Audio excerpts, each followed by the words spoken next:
Thank you very much for agreeing to speak to Arise News. We're really very pleased, and we consider this quite a great privilege, because I guess it's not every time that you grant interviews.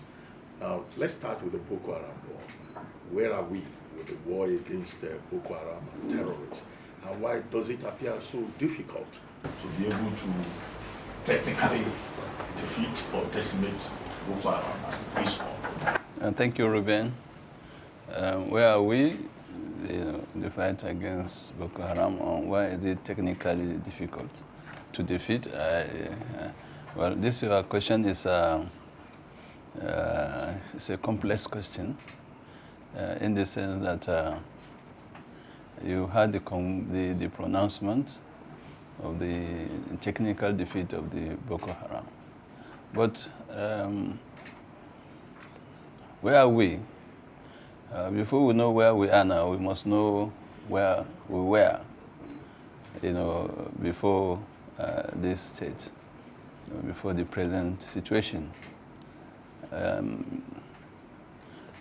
me start by getting this point very clear.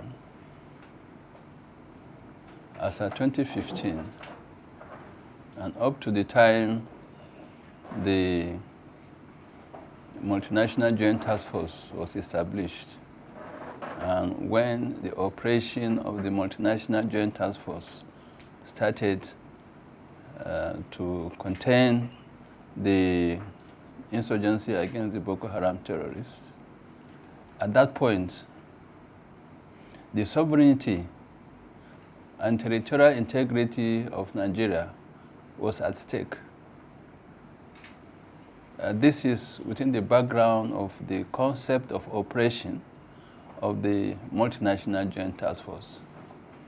And you must know that the establishment of the Multinational Joint Task Force has so many stakeholders.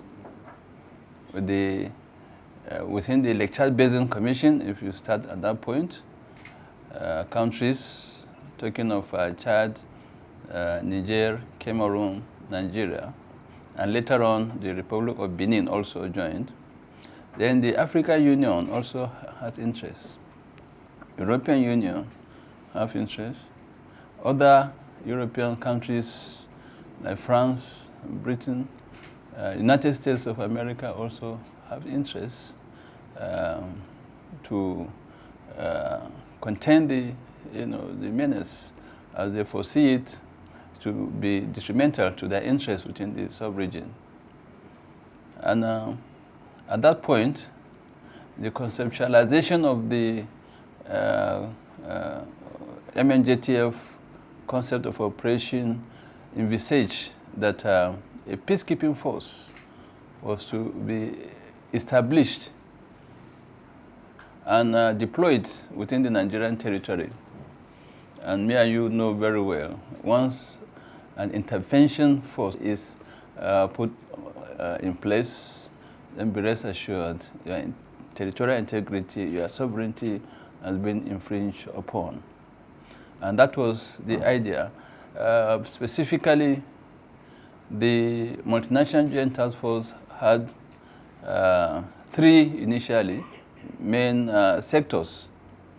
The first sector is Sector 1 in Cameroon, which is to deploy far northern Cameroon province with headquarters at Mora. Then Sector 2, this is where the issue of sovereignty, came in.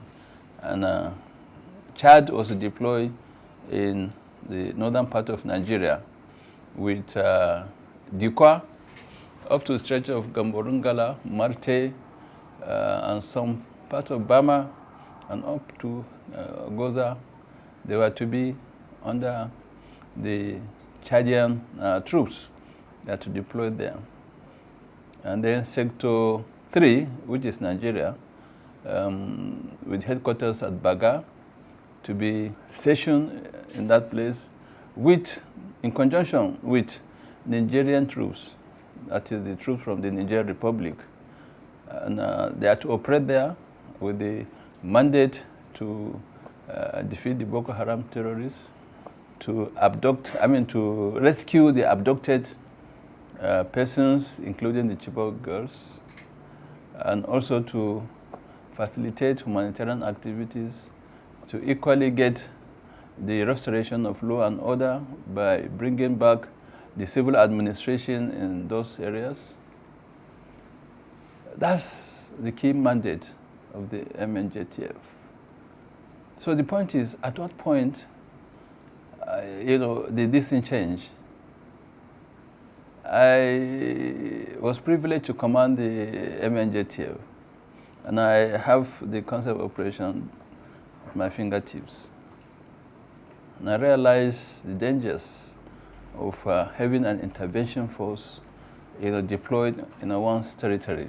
Although the concept provided for the operations of those countries, armed forces or military, within their own territory, but that of Nigeria was an exception because the Chadian troops will be on our territory, the Nigerian troops will also be on our territory, although partially, not complete, not until later when they created the fourth sector, which has been in Difa. So these are the complexities. If we had allowed the foreign forces to be on our territory, that country will be divided along that line. And clearly, the adversaries, the terrorist territory will be clearly defined as against our own national, our own sovereign territories. So this is key. And when Mr. President came and saw the implications, and having been appointed the Chief of Army Staff, my first priority was to ensure that we don't allow the full implementation of that concept of operation where the Chadian troops will be on our territory on a permanent, on permanent basis. And what was the action I did? Within the first 2 months, we were able to move, take over Dikwa, take over Gamborungala, and that is the end where we now say the other forces from Chad, you have to find alternative location within their own territory. And this is a major achievement of Mr. President, Commander-in-Chief, whereby he saved the territorial integrity of this country from falling into the hands of foreign interests, foreign interference, let me use that word. And if that was not taken, that decision and that action that we were able to recover that aspect and deploy our troops, by now we'll be probably will be negotiating, between the terrorists as well as our own government, and that is quite dangerous. And we'll be fighting at so many fronts, so many fronts. So Nigerians must be grateful to Mr. President, Commander-in-Chief. By extension also, they should be grateful to the armed forces of Nigeria for keeping our territorial integrity. And that's our constitutional responsibility. We've been able to safeguard and ensure that it is enforced up to today. Thank you, sir. It is indeed an asymmetrical war that's been fought on many fronts, and yet we had the National Assembly pass 2 resolutions, the House of Reps calling for service chiefs to be replaced, and the Senate calling for state of emergency. What's your response to these resolutions, sir? Well, we're not questioning the wisdom of the National Assembly. I believe they also have their sources of information where they do their own analysis and come to that conclusion. But In reality, they have to look at it within the context of what are the responsibilities of the executive as well as what is their own mandate. I'm tempted not to really, comment, on this particular issue because I'm directly involved. But I want to believe that whatever happened, the commander-in-chief is the right arbiter. He knows where it pinches. He knows where the problems are. And I think the decision should be left to him without being, pushed or prompted or this thing. But, by and large, the issue, I see it not between the service chiefs. They are not talking about the service chiefs, I want to believe so, because we are leading troops, we are leading men, also deploying equipment, to safeguard our territorial integrity. So if they have been to the ground and have seen the efforts that have been taking place, the effort the troops are doing, every day we are getting one casualty or the other, people are dying.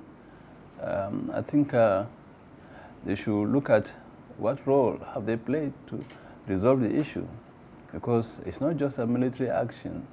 It's an action that will require every segment of this society. And there is this approach, the whole of government approach in solving such insurgency. Countries that have experienced such insurgency, such terrorism, some of them have been contending it for 50 years, 45 years, 30 years, and so on. So nobody is averse to any change. We're ready for any change. But the excuses that have been given, what is on the ground, I believe is not tenable. I'm not joining words with anybody, but that is the reality on the ground. If there was no any action, despite all these challenges, despite all this so-called resurgence, not only in the Northeast, but also across the other country, if there is no any responsiveness, to tackle, to address those things, then then you can say, yes, the leadership has a challenge, has a problem, they are not meeting up to their responsibilities. The issue is far beyond equipment, far beyond the number of troops to be deployed on the ground. One popular phrase that we often hear about is security architecture. And on many occasions, the military has told us about rejigging the security architecture, and then at some point there was a national security strategy document. But where is the missing link? What are the specific challenges that you just referred to? Well, you see, the people just use semantics, to maybe confuse or to project some distorted ideas that very few even understand what the security architecture is. You must differentiate between defense and security, national security and national defense.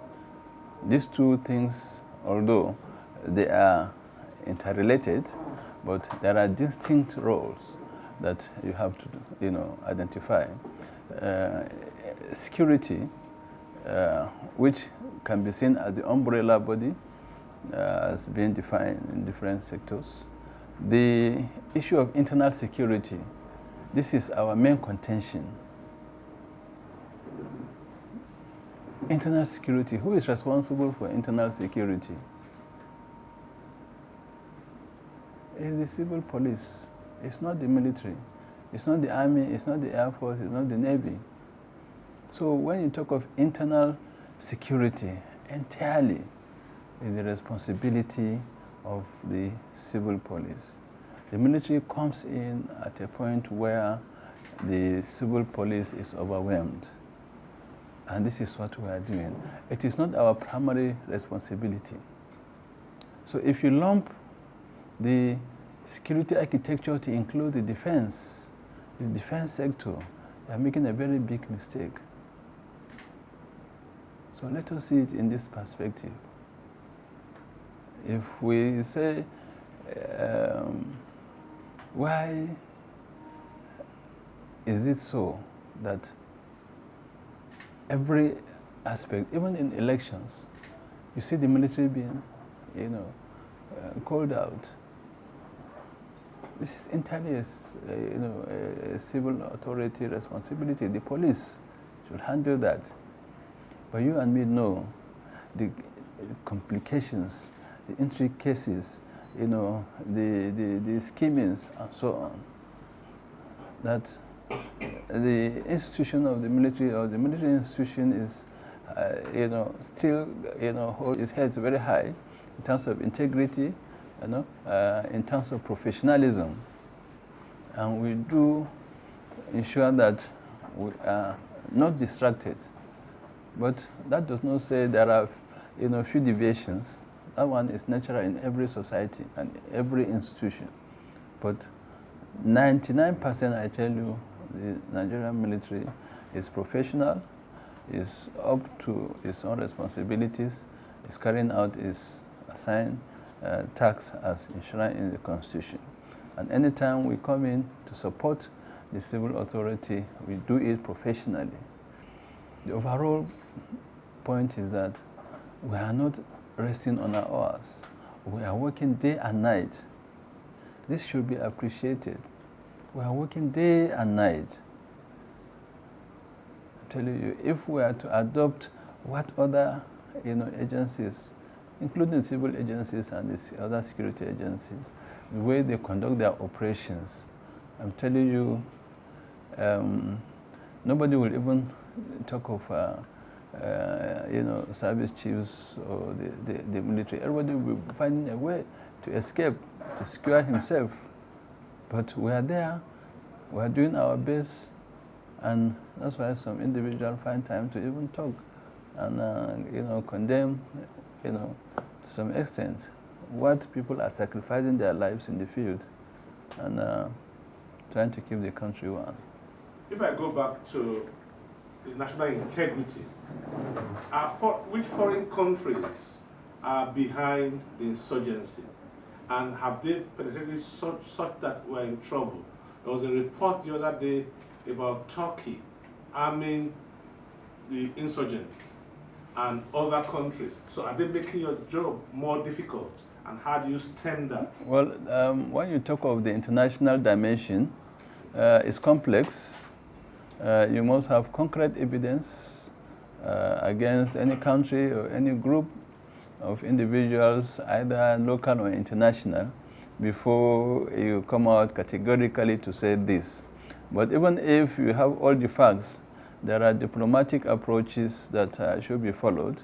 It's not something that you come out, and say this country A or country B or this organization and so on behind so. Investigations will continue to be done, and as far as the military is concerned, we will be on the ground. Anyone that sponsors, these terrorist criminals, under whatever guise, they will meet us on the ground. I think that's what the military will be most concerned with, rather than to talk on the political or the diplomatic level. So it's a complex issue. We will try to avoid, joining us with any other international organization. We know we have well-meaning countries who are supporting us material-wise. They are supporting us in training, and we are relating very well with them. And this is very important. And I believe any foreign interference, any foreign funding, and so on, can be handled at the diplomatic level. Thank you, sir. Still on the issue of foreign interference and foreigners, many believe that the porosity of our northern border makes it difficult to win the war against insurgency. Would you agree with this? Well, it's not only the northern border. Whole, borders, including the maritime domain, are porous. And you see, the recent closure of borders, has brought to light, the complexities, that we are facing in terms of our security, as well as in terms of our economy. And definitely, it's a very important aspect that I think the government has taken a bold step to ensure that the borders are controlled, the borders are managed, so that we minimize the security challenges we are facing. It's important, and I believe sometimes the government will come out with a clear border policy in order to address this. Definitely, we've had reports of cross-border banditry, smuggling of arms, trafficking of human beings, smuggling of goods, and so on. It's very important. It's a critical issue that needs to be seen in totality in terms of the national security architecture, as well as the national defense planning. It's very, very important. Yes, in December 2016, we celebrated Camp Zero. We presented the Boko Haram flag to the President and Commander-in-Chief, as well as the Quran that was used by Abubakar Shekau. What changed along the line? Well, there is no change. We are still very much, on course. The symbolic presentation of the flag and the recovery of the Holy Quran are pointers to show that the troops are determined, and they are doing their best to make sure that we dominate the areas we are operating, we secure our country, and we also contain the menace of this Boko Haram terrorists.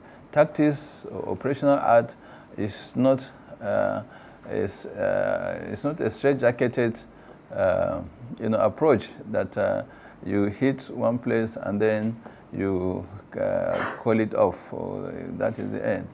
You must continue to explore more hidden areas, more locations, just like what is happening in the Middle East and so on. They continue to move around, and at any point in time, you see them reassembling, coming back to their enclaves, and so on. This is the complexity of the overall operations. The regular intelligence is needed, regular clearance are required also. But most importantly is the issue of intelligence, which we are working very hard to get them resolved. Well, hold on. It's not a question of policing. Is that also not a crisis? Because when you've captured the territory, you're supposed to go to the next territory and leave the police to hold it. Is it not the failure of policing that is making your job even more complicated? Well, you see, the question asks here the issue of asymmetric warfare is complex. There is no defined territory. This is one area that we've really missed the point generally, analysts and so on. They see the conflict as if there is a line drawn between the adversary and the federal government and the troops. So there is no defined line, okay? If you look at it in that context, then the issue of policing will also be complex, because they are right inside the population, inside the towns, villages, communities, hamlets. And there have been sleeper cells as well. This brings me to the issue of indoctrination. You know, we all believe that Boko Haram started in 2009. No, it didn't start in 2009. That was the phase, probably the second phase. First phase started before 2009, probably 20 years back, 30 years, or even 50 years back. It did not start overnight. They have been indoctrinating in the countrysides, in the villages, in the hamlets, in the communities, in the townships, in the schools, in the mosques, on the streets, in the markets, at the motor park. They have been indoctrinating people, convincing people for almost 30, 40 years before 2009. And you say overnight you want to remove this indoctrination, you want to de-radicalize them probably within a short period and assume that is the end. That was the first phase. And you are aware of this Metazine, you are aware of the Talibans, you know, you are aware of the other groups, smaller groups that have been, you know, operating. These are all the process of indoctrination, the process of brainwashing. So if you look at it in that perspective, you know that we are into a very serious issue which should not be taken lightly. And this is where when you say, you know, certain crops of leaders in the military should be removed for whatever reason, you know, it sounds very odd because we are not addressing the issue. I'm not saying because I'm the chief of army staff today and I don't want to leave. No. It's beyond that. This is a national issue. It's a sovereign issue of national pride, national interest. Those that will call, who will cry loudly, you know, against the service chiefs are within. They are the ones that should be even more vocal if there are, you know, things that are not going right. You know, I don't want to defend myself. I'm still coming. I'm still coming. I have not spoken about the second phase. Second phase is 2009, sorry. It started effectively 2009 when they took arms against the state, killing everybody, irrespective of religion, tribe, or your belief, or whatever association that you belong to, political or social association. And that's what led us to this point. Now you are talking of, you know, you see the killings, the devastation of communities, and so on, mass abductions. That is the second phase of the Boko Haram terrorists. And globally, scholars of terrorism and insurgency believe that once you defeat the terrorists or the insurgents, he now resorts to terrorism.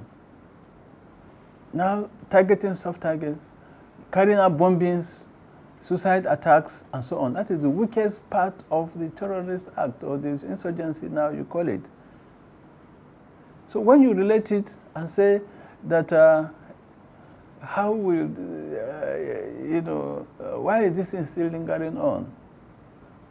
We have entered a very difficult situation, a period of the insurgency that everybody must put hands together to ensure that we work and get this thing out of hand. Massive de-radicalization, massive indoctrination of the youths.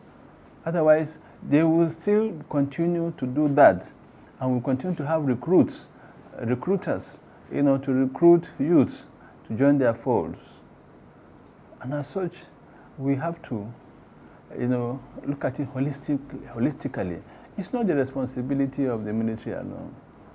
It's a totality of national, you know, efforts. War is not, you know, the responsibility of the military alone. It's a national war. It's a national conflict. So now, what is the present situation? The phase 3 now is this massive bombing, arson, murder, targeted murder, attacking soft targets, like what happened yesterday in Maiduguri, These vehicles were parked inside the village, not on our checkpoints, not on our deployment areas. They were within the communities. And they came out from the bush, or even within the community, because the intelligence report we had that some of them, started, were in the community when they started attacking and burning the vehicles there. You call that one military action? No. It's a civil action. The civil police is supposed to make sure that they have full control of the community. How many are we? How many soldiers can defend every house or every vehicle you see? How many soldiers can defend every community? How? So this is the complexity. Now everything now will be blamed on the military, that we fail to defend community. How? Because they belong to the community. They are there. They don't wear uniform like us. Only those that come to fight us directly from the villages and so on, or from their enclaves, from bush and from the border areas, that they just wear anyhow, anything they stole or they got, they use it. And this is probably to give them confidence and so on, to disguise. That's the aim. But in the real sense, what we are facing is not only terrorism, but also to some extent, let me use this word, our territorial integrity or our sovereignty is being threatened, in the sense that these guys are hell-bent on getting, establishing their territories. But now, as it is now, it is not possible. We've said it, it is not possible. But they will continue to demoralize the troops, demoralize the populace, make people believe that the government is ineffective, cannot protect the people in order to achieve their end. Meanwhile, they are working continuously to sabotage, to subvert, our country. Yeah, well, interesting to hear from you. At last, many Nigerians believe that the military is not doing enough to secure the country, lives and properties and all of that. And from 2015 till now, the security situation, you will agree, has deteriorated badly. People now feel safe to travel by roads. The Borno State governor came out to tell us that 3 local governments are occupied by Boko Haram. The military disputed that, and the man insisted that 3 local governments in Borno State are under the control of Boko Haram. Tell us why ragtag, untrained insurgents to be beating the Nigerian Army in a battle. It's unbelievable. This is the army that went to Liberia to fight, and Sierra Leone, I guess. Why can't we defeat Boko Haram? Because sitting down here and telling us, 3 phases, and phase 1, phase 2, phase 3, the ordinary man on the street doesn't want to hear that. We want to be safe. We want the military to secure this country, and we're not getting enough. So tell us exactly what the challenges are. All right, thank you. Thank you. That's a very good question. First of all, look at the role of the military.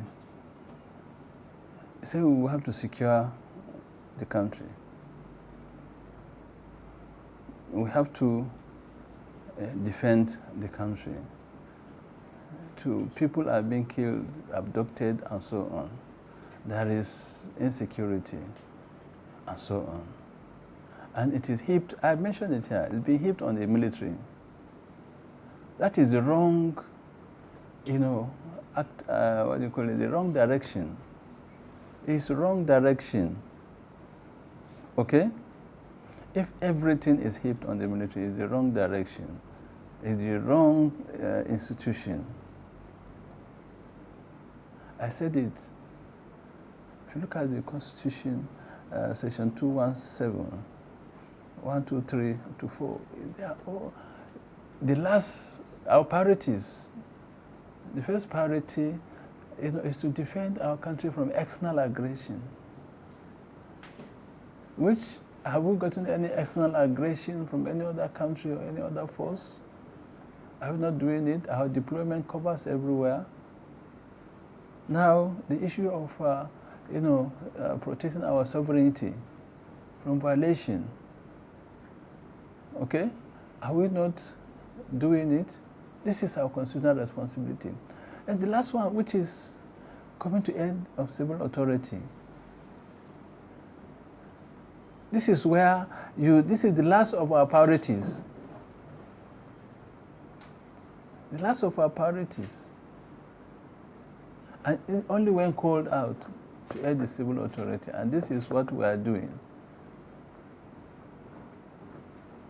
You see, so we have an institution that has that primary responsibility is law and order. This is an issue of law and order. It is responsible of the police.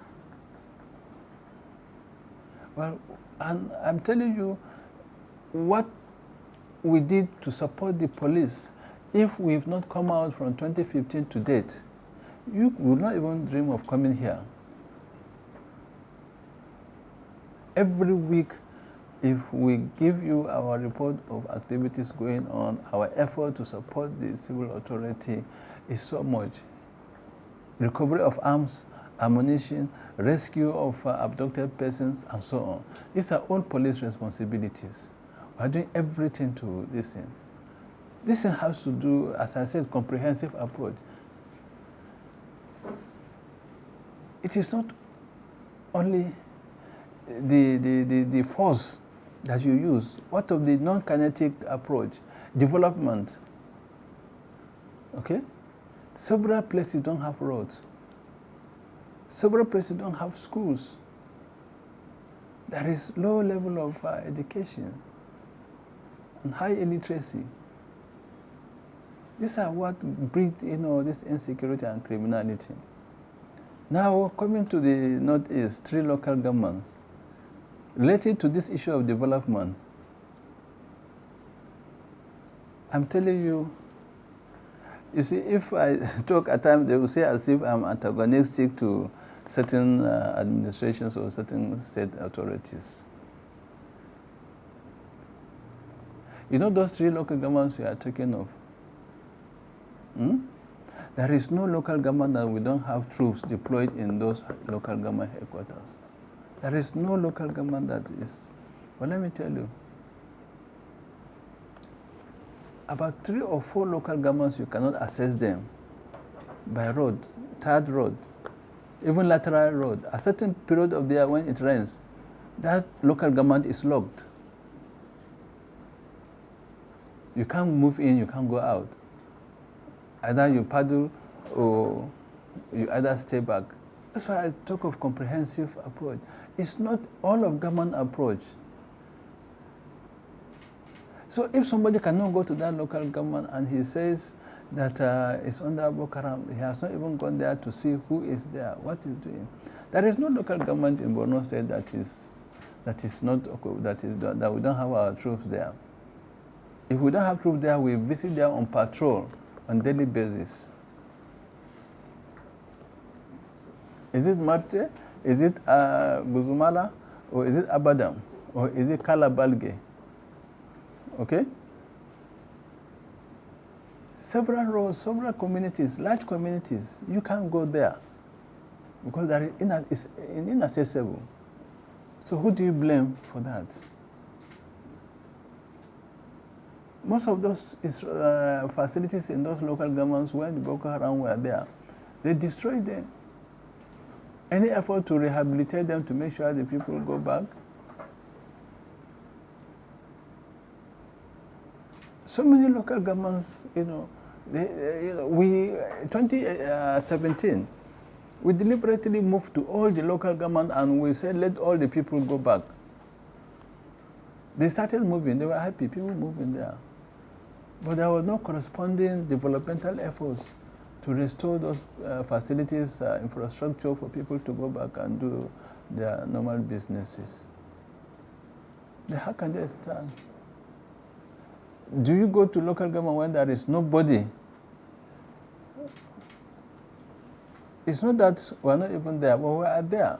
But when you don't encourage these people to go back, providing all the amenities to them, then how can someone blame, the military for this thing? And it's a complex operation. Okay, I tell you, there is nowhere that you will not find Boko Haram. Even in Abuja, Lagos here, there are Boko Haram. In Kaduna, there are Boko Haram. There are more across the northeast. So should we be worried? We in Lagos? No, that is the truth. How many have been arrested here in Lagos from Boko Haram? We've been tracking them. Arrest them and take them back for custody. I've said, just a minute. You see, we must differentiate between insurgency and terrorism. I would try to, interpret, even at the National Assembly, try to tell them. Someone said, just as you said, 3 local governments under Boko Haram. How? I just said, these guys, they are not controlling any territory. They attempted to establish their territory, their own caliphate in Gaza, but they have not been able to achieve. They have been, flushed out. And that is insurgency. And that's why I think one of the questions asked is the issue of technical defeat and so on. They are not holding any territory. And that's the end of, technically that's the end of the insurgency. But what of terrorism? Terrorism would outlive me and you, and probably everybody in this house. Because terrorism, since it started, just like armed robbery, like kidnapping, house burglary, cultism, it will continue. These are all smaller parts of terrorism. And when it goes higher, is where you have this arson, like it happened yesterday, and Auno, murder, and so on. Deliberately, for no cause, like what these guys are doing. Now, I tell you, what is happening is just even criminality. They are there because since last year, we've not given them any respite. They are now, blocked. They no longer find easy feeding of food for them to eat. These things are constrained movement. They no longer get the fuel they needed easily because we have strangulated them. So now they are in a disparate state. That's why they're coming out with vengeance to attack commuters, to abduct individuals, unfortunately, targeting, certain religious persons, just for their propaganda. And this also is one of the Boko Haram terrorist strategy, propaganda. You said now the Boko Haram is everywhere. It's no longer safe as before. How? ThisDay Newspaper, Abuja, was it not bombed? Correct. Eh? Has this thing happened now? No. UN building was bombed. Has it happened in the last 5-6 years? The Madala attacks, the Nyanya attacks, these are all in the center of Nigeria, Abuja. The Suleja attacks, these are at the heart of Abuja, of the heart of the country. Then you talk of Kano, motor parks, how many motor parks they have attacked? 2014, 15, and part of 16. Several suicide bombings. In 2016 and up to 2017, there was no day you will wake up that you don't hear suicide bombing in a mosque or a church or in a motor park. Is it happening now? Is it resurgence? Are the troops not doing anything? Now that it is restricted, restricted. The whole of, you can't even say the whole of Borno State. Now the center is now this critical road, Maiduguri Damaturu. That's all. Then some few, remote areas. Only that road. And now you say Boko Haram has come back. No, look at the propaganda that the Boko Haram is doing. So the whole world believes all the effort that have been made over the years have come to nullity, which is not correct. But we are made to believe because of the level of propaganda. And this is where, you have to come in, the press, national security. This propaganda is affecting our national security. Seriously? Seriously. And our national unity. And national unity, correct. Seriously. So, you see, the press is there to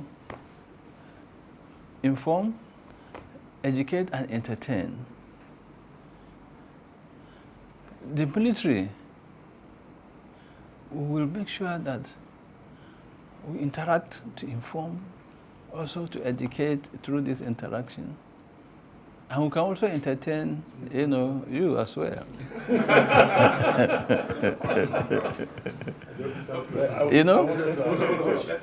Yes. You came up with the idea of super camp.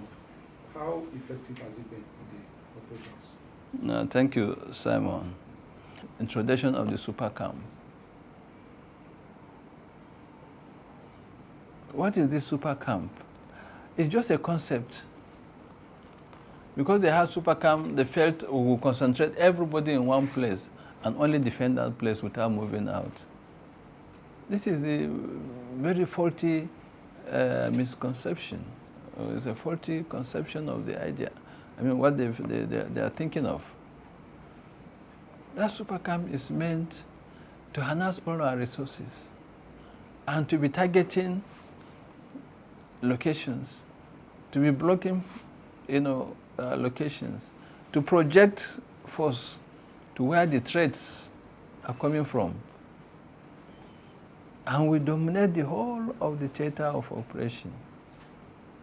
While having very good reserve, and then you have enough force to project across. If we had allowed this thing to happen up to December last year, nobody will be in Maiduguri probably by now. Because of the level of propaganda and because of the level of, effect of our whole system of, somehow not properly, organized. And we have to realign and adjust deployments. And this has helped us in economy of efforts to make sure that we prioritize to avoid wastage. It helps us to achieve surprise. It helps us to achieve concentration. These are all principles of war, And it also increases troops' morale. These are all principles of war. Now, instead of scattering 100 soldiers here, 200, 500, 700, a brigade scattered all over without proper coordination, without proper supporting each other. We say, no, we cannot do that. So we have to bring them at a point. If we have super camp here, we have super camp here, you know that they have enough troops, they have enough equipment, they will coordinate and deploy and patrol and clear more effectively rather than separating them, dispersed, and they become ineffective. So we achieve concentration of our troops and forces. Now when we realign now, this brings me to the issue of the Maiduguri-Damaturu Road. There was no attack on Maiduguri-Damaturu Road since 2015. The attention was not given. Nobody had given any thought to the Maiduguri-Damaturu Road. But it's only within this period when we changed the tactics and we now realign, and now they find that place untenable. So what are they doing? They are using propaganda, they are using sentiments, you know, and unfortunately there are political interference also, because they are using the sentiment, because the people that are living there, they are, you know, directly or indirectly, you know, supporting the insurgents to be in their communities, to be in their midst. And if we remove them, they will say they are punishing, you know, the innocent ones and so on. They are telling us we should target the Boko Haram. Who are the Boko Haram? When they are in the midst of the people, how do you identify the Boko Haram? He's not wearing uniform. Only when you see him carrying weapon and so on. But they hardly carry weapon openly. They hid them. So these are the complexities that we have to continue to contend with, you know. So our super camp concept has come to stay.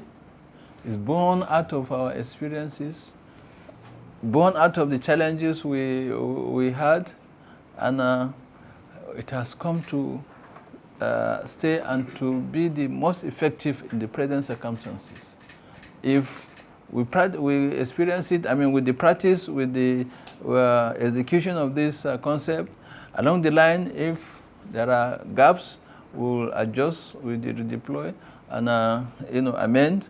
But if it proves to be ineffective in the future, we have to change. That is flexibility. Is another principle of war. I was going to ask a question about the image of the military today, arising from the negative perception surrounding the involvement of the military in police work, either during elections or, you know, through the operations, Operation Python Dance, Crocodile Smile, Igueke, and all of those operations, including even Operation Lafia Dole. The concern of the average Nigerian or the critics is that, one, soldiers use excessive force. Two, they abuse human rights when they're involved in civilian operations. And three, the allegation of extortion by soldiers, something that would have been unthinkable at a time in this country. But now, even Governor Zulu of Borno State the other day accused soldiers of extortion. You see, there is a serious misconception on the role of the military, which I mentioned earlier. You know, it's not our you know, problem. Let me use the word wish, okay, to be called out to perform police duties. But since we've been called, we must do it. It's a national duty. It's a directive, presidential directive that we must obey. It did not start today. It has been on for 50, 60 years. This has been on, I mean, 50 years, and let me say, since independence and so on, and thereabout, you know. So we've been performing this duty. We are not called out today. During the Civil War, we were called out. Initially started as a police action, but later on turned out to be civil war, and the military was called in. And since then, we've been called in to fight the Metatine, to fight the militants. These are all internal, you know, insurrections and internal security issues, which primarily is the responsibility of the police. And we are trained not to maim, but to kill. That is the training. That's why in the first place, when you don't want such things to happen, then don't call the police, don't call the military out. But when we are called out, despite the fact that we are trained to kill, we have rules of engagement. We have human rights codes of conduct. We obey the international humanitarian law. There are guidelines. If anyone attempts to kill anybody, to threaten a colleague, or to attempt to kill, and so on, this is where the use of force comes in. But we never apply the use of force deliberately in order to quell riot or to just for the fun of it, probably. But whatever is done, you know, there are always, you know, those that, you know, may have one way or the other to misapply it, and those ones are always investigated, and if they are found culpable, they are dealt with accordingly. So it's not a military policy. It's not our you know, character. Let me use that word. We don't have any rule that says once a soldier is called out, he should kill somebody without any justification.